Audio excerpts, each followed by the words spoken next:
Dinhi pagatukuron sa syudad sa San Carlos ang Technology-Based Incubation Center for Food Processing sa dihang ang taga-Department of Science and Technology ning hangyo ni City Mayor Bong Lacson nga matukod dinhi sa syudad ang maong proyekto atol sa ilang pagbisita ni atong Enero 27, 2010.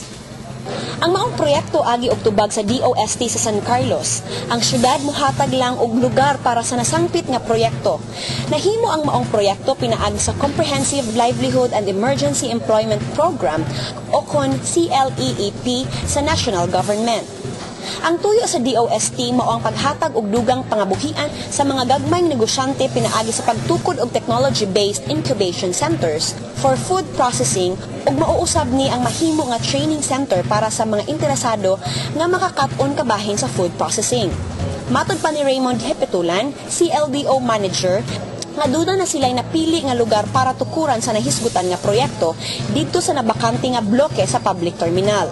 Si Hipetulan ning ingon nga kabahin sa food processing ang mani ug mangga mao ilang gigahinan og importansya tungod kay daghan kini nga mga produkto sa San Carlos ug para mas mailhan pagyud ang San Carlos sa ginatawag nga one town, one product.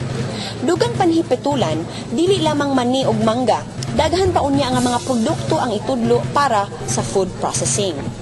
Ang mga nahisgutan nga mga bisita mao sila si Edwin B. Villaruz, Director, Extension and Community Services Program Leader sa DOST, Dr. Renato B. Salmingo, Vice President for Research, Extension and ICT sa Carlos Helado Memorial State College ug duha ka mga trainers para food processing nga mauunyay motudlo sa mga taga San Carlos nga mao sila si Maria E. Higantoni, Elmero Espinosa sa Carlos Helado Memorial State College sa Talisay City.